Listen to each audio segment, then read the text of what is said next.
Hi everyone, this is Dr. Chhoda with Ignition Time and welcome to my channel. Thank you so much for being a viewer. Thank you so much for being a subscriber. If you don't know anything about me, please check out my video. You'll learn a little bit more about who I am, what my journey has been like, and why you should listen to me. If you learn something new from this video, please consider clicking the like button. Please subscribe and please enable notifications. That's your vote of support for us and all the effort that goes into the scenes behind the channel. Let me just jump right into what House Speaker Nancy Pelosi said today about the state of the stimulus negotiations and where Democrats stand right now. She was actually interviewed by CNN's Jake Tapper on CNN's State of the Union, and House Speaker Pelosi said that it was possible that a stimulus relief deal could actually happen before the election day. She implied that, and she said that she had sent U.S. Secretary Steve Mnuchin a list of concerns about the deal over the weekend. And keep in mind that we only have 9 days to go up until election day. House Speaker Pelosi said she was optimistic about Congress passing a stimulus relief package before the November election. Now, keep in mind, House Speaker Pelosi has said that she's, I quote, optimistic many times before, so I don't think that's necessarily news, but she did say, I never give up hope, I'm optimistic. We put pen to paper and had been writing the bill based on what we hope will be the outcome, what they said they would get back to us on. That is what House Speaker Pelosi said on CNN's State of the Union. Now, keep in mind that the relief talks between U.S. Secretary Steve Mnuchin and House Speaker Nancy Pelosi have been on and off, and they were stalled for a long time. Then they started again, and House Speaker did say a few days ago that they were on the path to a massive deal. And on Friday, House Speaker Pelosi told CNN that she had sent U.S. Secretary Mnuchin a list of concerns that we still had about what is the answer. This is a quote from House Speaker Pelosi. We still had about what is the answer. She said, and I quote, my understanding is he'll be reviewing that over the weekend and we will have some answers on Monday, which is tomorrow. House Speaker Pelosi said she will not hold out to see whether Democrats win the White House and the Senate and keep the House after the November 3rd election to pursue a bill to Democrats' liking. She said she would not hold out, and then instead she said she'll continue working to get a relief bill passed as soon as possible. And she also went on to say the relief bill could be passed as soon as this week in the House, as soon as this coming week in the House, but that's up to Senate Majority Leader Mitch McConnell whether he would have it go to the floor of the Senate. Now, I've done other videos talking about this. Just imagine for a second if in the next 7 days the House passes a bill that they have come to a consensus on with the White House. If the House passes a bill and now there's pressure on Senate Majority Leader Mitch McConnell to bring it to the floor of the Senate for a vote right on the eve of the election, and if for some reason it interferes with the eventual nomination of Judge Amy Coney Barrett, and what if the Senate Majority Leader does not bring it to the floor of the Senate on the eve of the election? Worse, what if calling the senators, worse from a Senate Majority Leader Mitch McConnell standpoint, calling those senators back for a vote on the weekend before the election when they would rather be campaigning in their home states? Because keep in mind, there are 35 Senate seats up for re-election, out of which 23 are Republican and 12 are Democrat Senate seats up for re-election.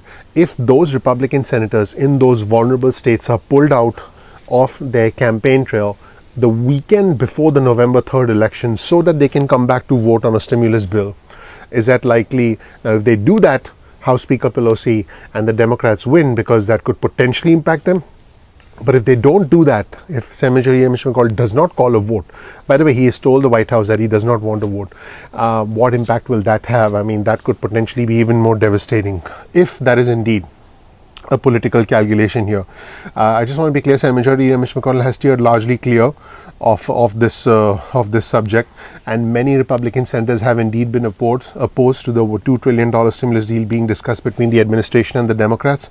And on Tuesday, a few days ago, Senate Majority Leader Mitch McConnell did say that he would allow the Senate to vote on a Pelosi-Mnuchin agreement, assuming that President Trump would sign off on it. So it looks like there could be a floor, or there could be a vote on the floor of the Senate, but we'll have to wait and see.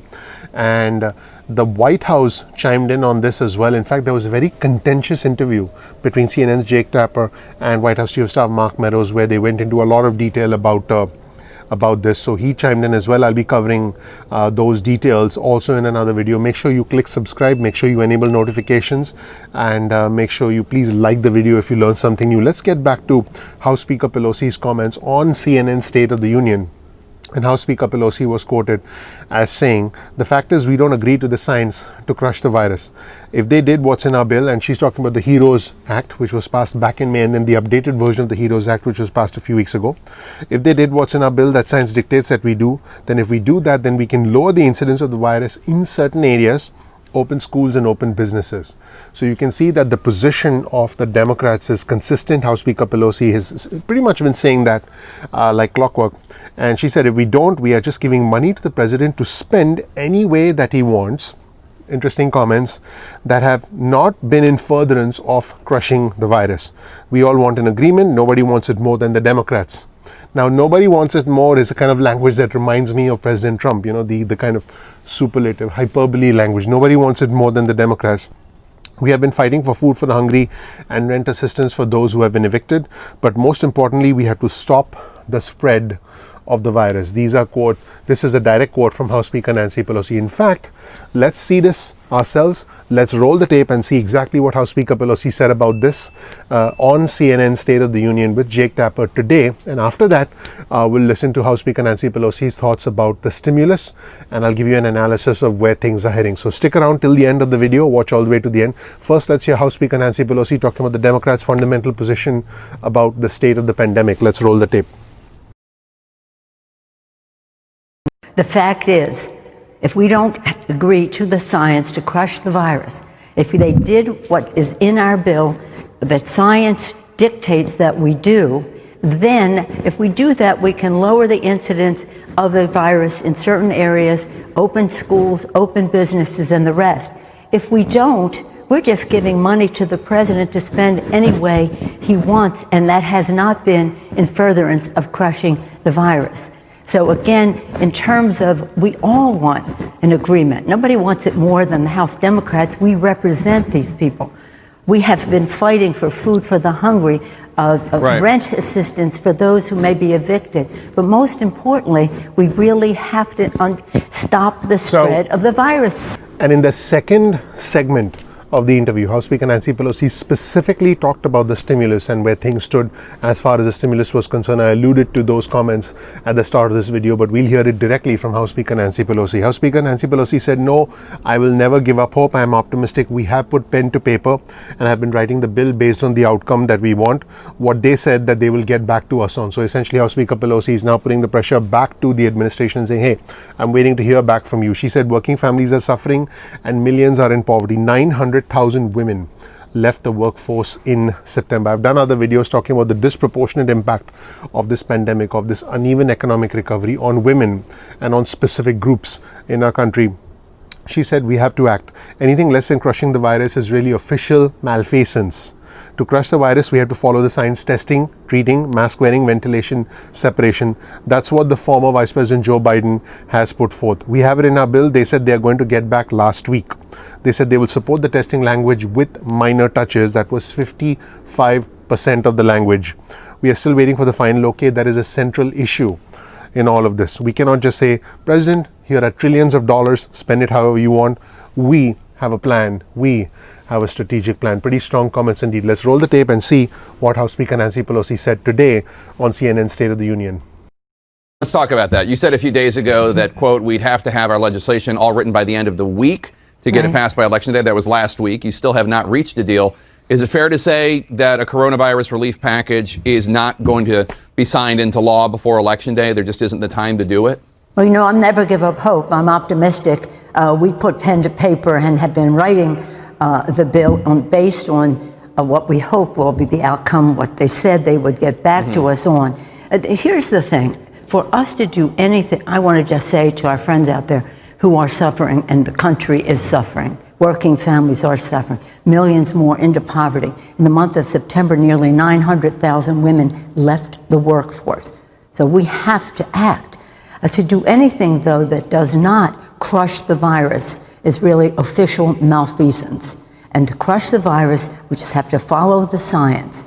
Testing, tracing, treatment, mask wearing, ventilation, separation, and the rest. And that is what Vice President Biden has put forth. So we have it in our bill. They said they're going to get back. Last week, you remember they said we'll support the testing language with minor touch. Well, that was 55% of the language. We're still waiting for the final okay, and that is a central issue in all of this. We cannot just say, President, here's trillions of dollars, spend it any way you want. We have a plan, a strategic plan. That's it, everybody. Thank you so much for watching. My name is Dr. Nitin Chhoda with Ignition Time. I really appreciate you watching. If you don't know anything about me, please check out my video. You'll learn more about who I am, what my journey has been like, and why you should listen to me. We release videos at 2 p.m. East Coast time most days of the week. That's 2 p.m. East Coast time most days of the week. Get your cell phone out, send a text message with the word ignition or with the word time to 70,000. That's 70000. You'll get added to SMS alerts list. You can also, if you want, get added to our email list. Simply go to ignitiontime.com/alerts. That's ignitiontime.com/alerts, and you can get added to our email list. You can opt out of the SMS list or the email list at any point in time that you want. No worries about that. Now, keep in mind, YouTube does not always send out notifications on time. Sometimes they get delayed. So, a simple and easy thing for you to do is simply bookmark youtube.com/ignition time. That's youtube.com/ignition time, and then you can visit the home page of our channel and watch our videos at any point in time that you want. You're not dependent on YouTube notifications. Speaking of notifications, follow us on Instagram. Our Instagram handle is ignition_time. That's ignition_time. We release exclusive content specifically for our Instagram followers. You can also follow us on Twitter to get real-time news and breaking alerts. Our Twitter handle is also ignition_time, the exact same handle, easy to remember. Follow us on Twitter. We look forward to having you as part of our Twitter community. Now, the links to all our resources are always in the description section below, so you can check out those links in the description section on your own. If you learn something new from this video, please consider commenting. Also, please click like, please subscribe, please enable notifications. That would be your vote of confidence for all the effort that goes into this channel. I would really appreciate you joining our growing community, because our community is growing very, very rapidly. Finally, please share this video with friends and family. That would be your vote of confidence in me and all the effort that goes into this channel behind the scenes. Once again, thank you so much for watching. I really, really, really appreciate you. Please don't forget to click like. Please don't forget to ignite that subscribe button and also enable notifications. The name of our channel is Ignition Time. Thank you so much. I'll talk to you soon. Take care. Bye.